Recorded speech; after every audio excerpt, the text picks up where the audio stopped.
The family farm, a tradition in Canada going back 200 years. This canola farm has been in the family for 3 generations. Today's farmers face the same challenges as their forefathers.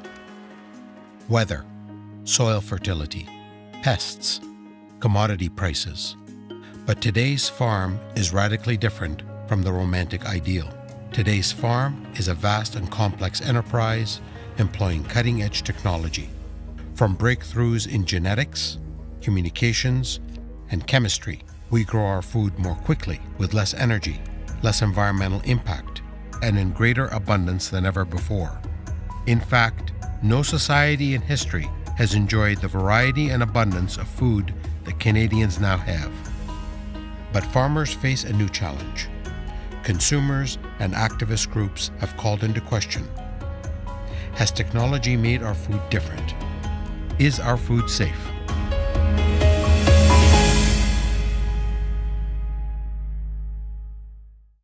Farming, as many people will automatically quickly say, is a very risky business. Weather is your biggest risk. Markets are there too, and they're related to weather in different parts of the world. But now we have a more significant risk, it seems like, is that there's a pushback from the public, from our customers, the consumer, who thinks that we're not doing things in a proper way.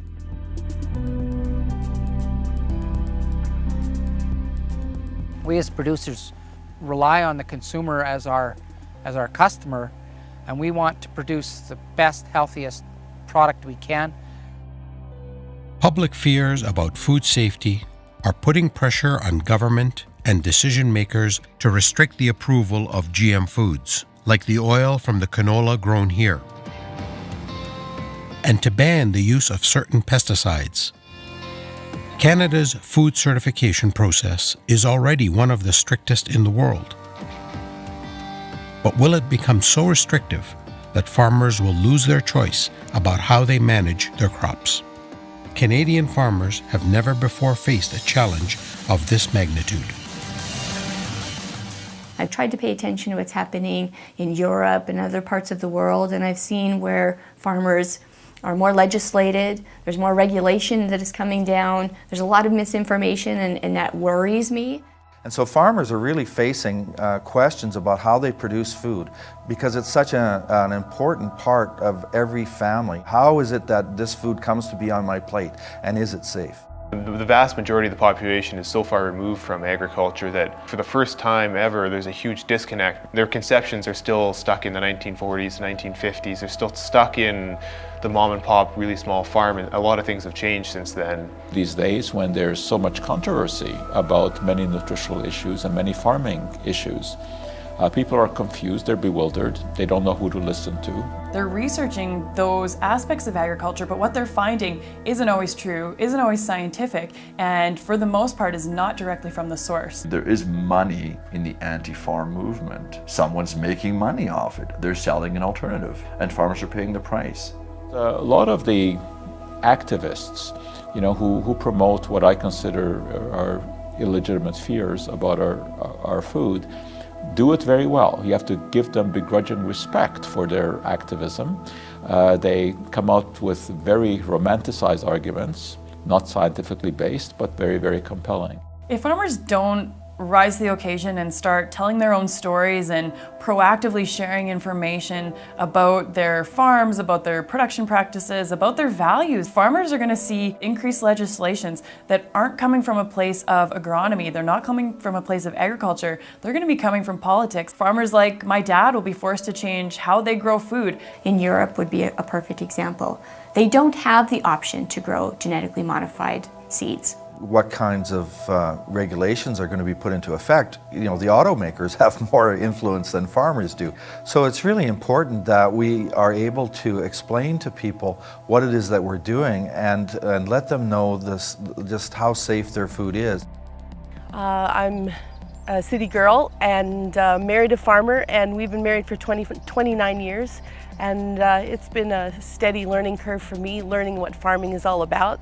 I think I've had questions about the safety of chemicals and how important it is to learn about those things, and that Some of the things that are coming up on social media are not really based on science, and they really have no basis in fact, and that we just need to keep looking for answers. In Saskatoon, Saskatchewan, growers from all over Western Canada have gathered for CropSphere. This year, one of the topics is about how farmers can talk to the public about food safety and explore 3 areas of public concern: genetically modified foods, agriculture's use of chemicals, and the idea that the small farm of yesteryear is gone, and food production has been taken over by megacorporations. They hope that farmers will be able to speak directly to the public about their farming practices, explain why they use certain technologies, and reassure the public that their food is safe. And I believe the media wants to hear from farmers. Okay, and I need a story that actually resonates with the consumer. Farmers can make these choices on their farm right now. If these conversations don't happen, it's not necessarily going to always be the farmer's choice of how they operate. I would never intentionally buy a GMO. I avoid them at all costs. If I bought one, it's by accident. I think there are just too many things going on in the world today with bees and butterflies and birds and crop failures, things that just aren't natural, and I think we need to do things as naturally as we possibly can if we're going to let the world survive.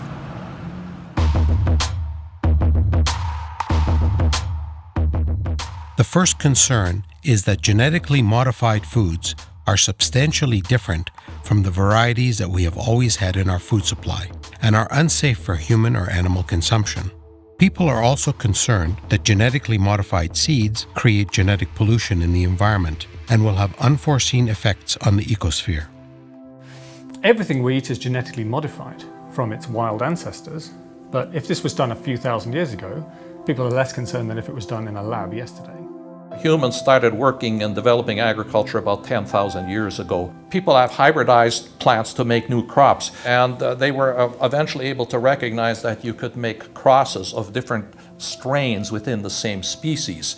More recently, of course, is the genetic engineering process. You can identify a unique gene, you can reconstruct that gene, and you can introduce it into a host plant. All we are doing is the next level of plant breeding. We're giving it a very specific trait by moving something across. It's very precise. You're taking out of an entire library a single couple of sentences and moving it into an organism. No one has a clue about risk, right? Our intuitions do not equip us for an objective understanding of what really matters in terms of risk. People avoid GMOs because they think they're carcinogenic, despite there's no evidence for that. And everyone's busily, pouring alcohol down their throats, which is a proven carcinogen. One general fear that people have is that somehow these products are not safe, that they haven't been adequately tested. In fact, nothing could be further from the truth. These plants have undergone very thorough, confined field testing to make sure that there are no safety issues, no environmental issues with them whatsoever. There is a series of steps that the regulators impose on researchers before you can come to a product that's commercialized. This takes years, though there's very, very sophisticated and detailed testing. There is no concern about safety of these plants. There have been literally thousands of research publications supporting the fact that these products are indeed very safe. Thus far, the main use of GM technology has been to create seeds that are resistant to specific brands of herbicides. Activists allege that global megacorporations are using this technology just to sell more chemicals and are creating seed monopolies, encouraging monoculture, and are contributing to the evolution of superweeds that are pesticide resistant.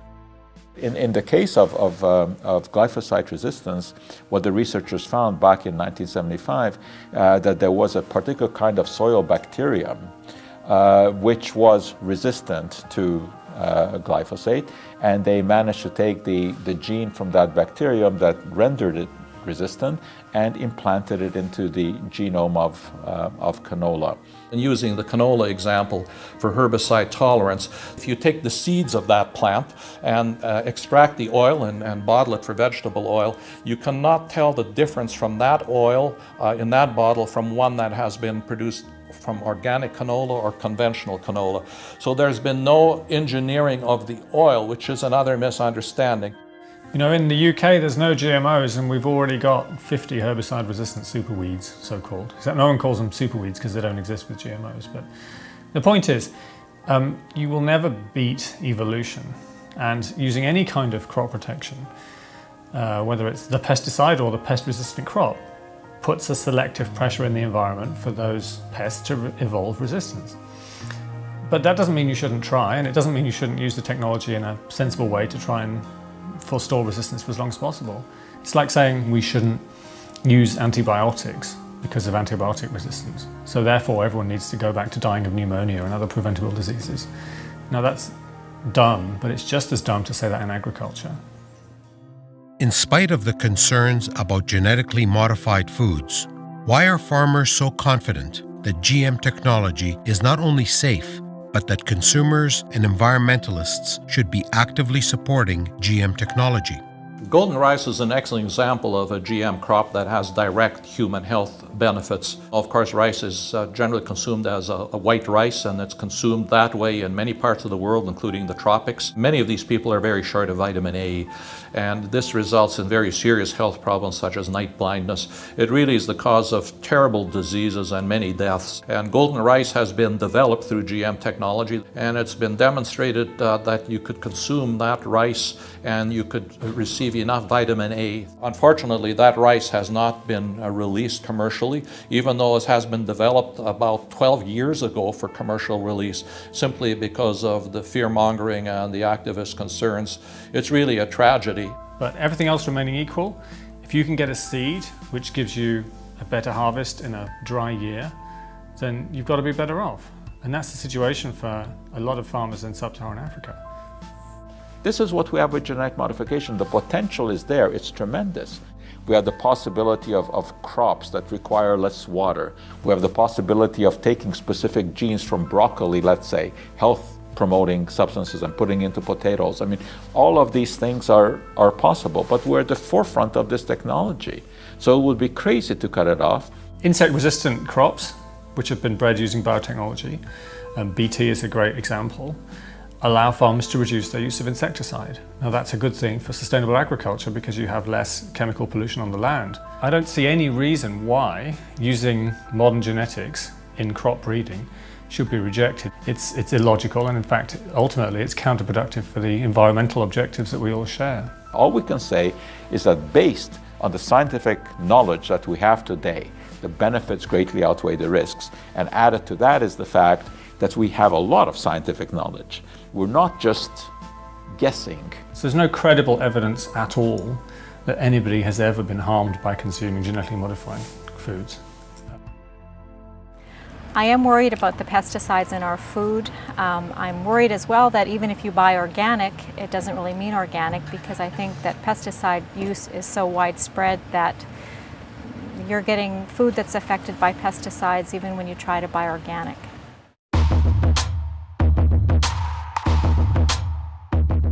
The second concern is the use of chemicals in modern agriculture. There is a meme that farmers irresponsibly soak their fields in pesticides to maximize profits. Activists say that harmful chemicals build up in the soil, get into the food supply, and are causing a spike in cancer rates and other diseases.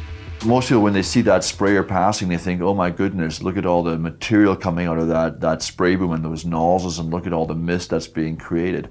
Well, the vast majority of what they see is water. In fact, 99% on average is water that's coming out. And the actual amount of active ingredient that's present is very small. It's a few cups. It's even a few tablespoons in many cases per football field. Just because something is dangerous in a high dose doesn't mean that it's a problem in a small dose. Aspirin is a classic example. I mean, aspirin is a great headache remedy, but you have to know how much to take. If you take an aspirin tablet when you have a headache and you lick it, your headache is not going to go away. If you swallow 2 tablets, the headache will go away.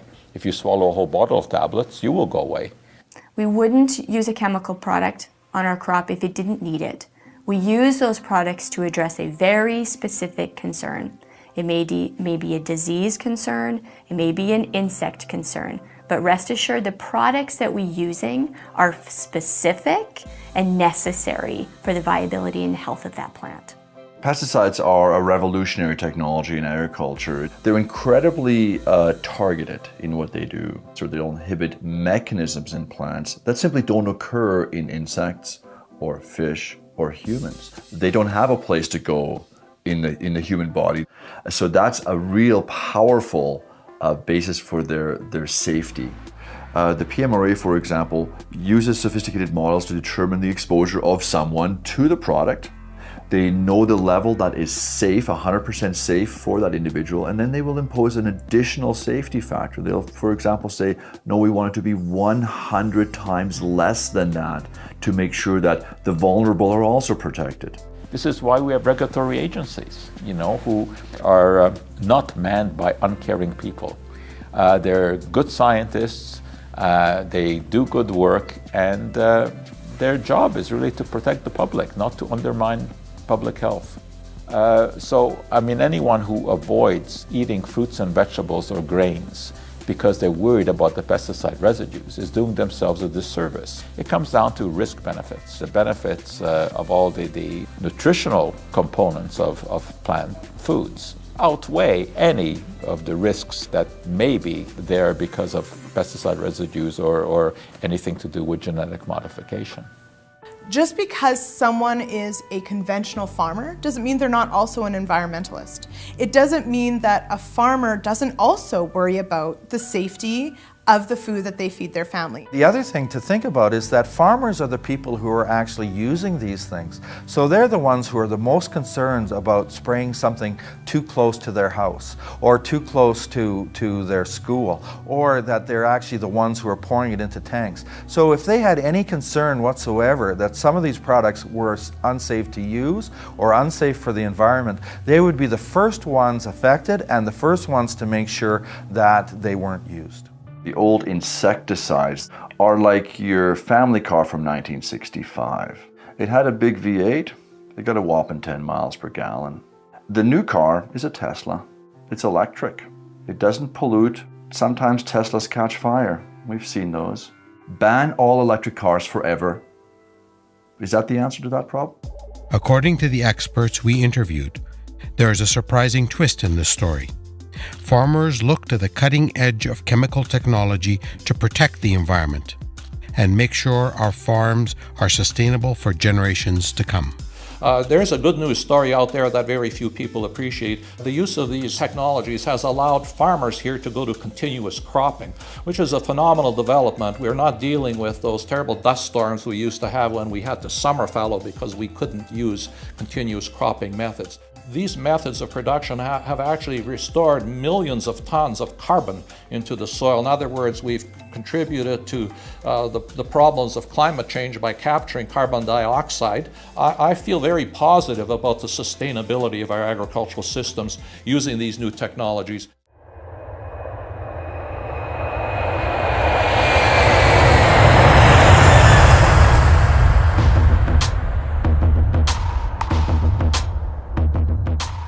The third concern held by consumers is that the romantic ideal of farming is gone, replaced by industrial food operations that grow inferior food, less satisfying and less nutritious.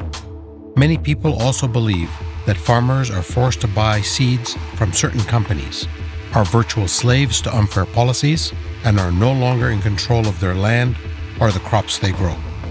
But does this perception match the reality? A lot of people want their lives to change, but they don't want farmers' lives to change. So a lot of people would be really, really insulted if you told them they had to put away their iPhone and they had to go back to a phone that you actually turned the crank on in order to get 3 rings. So their idea is, though, that farmers will continue to use the technology that was around when the phone was a crank phone. It's confusing when we hear about corporate farms versus family farms. And the truth is that 97% of the farms in Canada are still family owned and operated. And that includes ours, regardless of the fact that it's larger in size. That's become a reality of our business. Most consumers believe that farmers are forced to use specific GMO seed and specific pesticides from big companies, but that's not true at all. In fact, farmers make those decisions because it's what's best for growing those crops most efficiently. It actually lets them to produce more food on the same amount of land. The efficiency with which you use land is a really important environmental metric. If you can get the maximum yield from the smallest area of land, then you can spare a much larger area for the rainforest and for wetlands and for other areas of habitat which are really important for natural species. If, on the other hand, the whole world has to go organic and go back to using, old technologies from the 1950s, then we'd have to double the area of land which we're ploughing up, which would mean destroying the rainforest and so on. And nobody gets this, right? Everyone thinks that organic is better for the environment, but because it's less productive, because by definition it uses more land, that's actually a much worse issue if you're concerned about biodiversity and conservation. If science can continue to be a part of seed development, farmers are going to have more opportunity to grow the food that we need with potentially the use of less pesticides, with better disease prevention, some drought tolerance. The seed varieties that have science behind them allow us to better manage our risk in the field. Mother Nature is really the one that controls the weather. The farmers are the ones that have to do the best job we can to grow a healthy plant given the environment that we're in. The scientific consensus about food safety is not new, and farmers have always used the most cutting-edge technology available. Canada's own regulatory agencies and the farmers themselves know that the food we grow and the way we grow it is safe. And yet, in the public sphere, a passionate debate continues, a debate that seems to have less to do with science and more to do with a battle for public perception. Certainly one organization can make a difference, but if we work with others, we'll have a bigger impact. So we've been working with partners such as agriculture in the classrooms so that people understand what agriculture is. Saskanola is also looking at doing work with dietitians, culinary schools, people like that, so they can understand that the food that they're cooking with and they're providing people is safe and actually has some real healthy attributes. The reason that negative agricultural information or myths about food get more traction than positive information or scientific information is very much the same reason that murder makes page 1 of the newspaper. There are very few emotions that humans have that really make us want to act, and fear, that's one of them. It's easy to develop this fear that somehow you've mixed large amounts of genetic information and you've created something totally different. Again, nothing could be further from the truth. People have always been suspicious of new technologies and new innovations. I've heard it said that the French opposed the refrigeration of meat because they worried it would contaminate it. And people also think that natural things are less risky, which is completely illogical. Relatively until recent times, until 70, 80 years ago, 70% of the population was somehow involved in farming. Today, it's less than 2%. 2% of the population is providing the fantastic amount of food that we enjoy. Well, that obviously had to come about with some innovations in technology. And then, of course, there is the romanticized idea that a small farm somehow produces better quality food than what is possible to do on quote, industrial farms today. It's called a naturalistic fallacy, and that's one of the great myths of our time. So you can misinform 1 million people using YouTube much more quickly and much more easily than some expert can come back and tell them the truth. It's sometimes disappointing and a little bit painful to talk to people and have them talk about what I do with so little understanding of what I do. We want to take care of the land that we grow it on because this is the land that we've had for generations. I love farming and I love the way that we farm. Farmers are still credible voices. Big ag is not a credible voice. The biotech company is not a credible voice. But the farmer who lives the life close to the land, producing off the land, understanding the systems they need, understanding the pressures that they have in the modern world, those are the people who should be talking to the urban foodies who misunderstand modern agriculture, not the biotech companies. It's the farmers who've got to come out and defend what they're doing and convince people that they're trying to do the best. They're trying to produce healthy food, they're trying to protect the soils, they're trying to improve the environment. And if farmers don't come out and say this, then somebody is going to step into that void. I hear about the stories and I think about the misconceptions. It's an overwhelming task to imagine how can we educate every consumer in Canada, how can we educate consumers around the globe about this industry, and why do I think that my industry is so important for everybody to hear about. I really want to let producers know that they're trusted. The public trusts them, and they need to stand up. They need to get out there and tell their story. And they might think, hey, no one wants to hear what I have to say, but people do want to hear what you have to say. And if you don't tell the story, somebody else is gonna. I'm a farmer from Mossbank, Saskatchewan. I'm also a mother of 2 farm girls. And I've recently been hired by Farm and Food Care Saskatchewan to facilitate training sessions around the province to encourage other farmers to speak up and talk about the modern agricultural practices we use today to grow food for other Canadians. Well,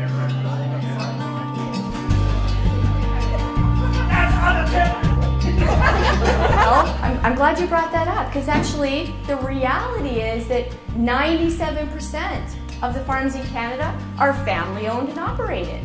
One of the things I've found that worked the best was to start asking them questions. Did you realize I use less diesel fuel? No, I didn't. I was so unprepared that I didn't have any answers for it. And I wish I was more informed then. You just have to be confident, and that's part of what this is trying to do, is build your confidence. I wanted to get out, and I didn't want to sit at home and complain about things. I wanted to see if I could actually make some improvements. We've learned how to engage consumers, to tell them what we do as farmers, that we're proud of what we do, that we produce safe food. If I had to go back and farm the way we did 30 years ago, I wouldn't farm. I know that. I'm not into recreational tillage and the harm that that does for our environment. I'm about trying to make the land better, improving its organic matter and its tilth. Because of these advancements, I'm still interested and willing to farm.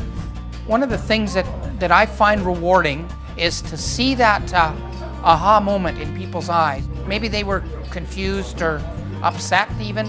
You've given them understanding of the way we produce food and how it's safe. That's what I really enjoy. I'm proud to be a farmer and contribute to growing safe, quality, healthy products. Try to make a positive impact on the world and practice good stewardship. And we will eat what we grow, and we're proud to do it.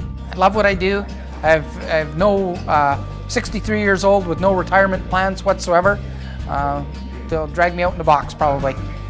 Well, Wade, but farm at Langham. I'm the 3rd generation in the community of our family. What I'm beginning to understand is that Canadians trust farmers. They actually want to hear from you.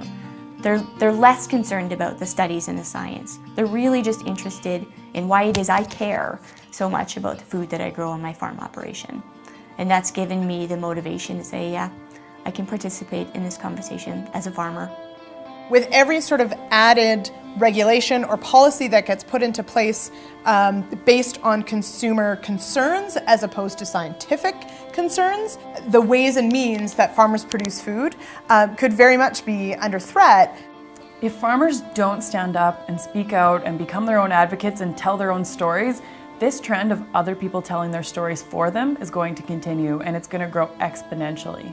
If farmers don't take the opportunity to speak up about the decisions that we want to make, my fear is that we will lose that privilege. Generations of farmers have struggled and prospered here, but the landscape has changed, and their biggest challenge yet still remains: standing up to dispel the myths about modern agriculture. Will Canadian farmers make themselves heard before it's too late? Or will they stay silent and lose their license to farm?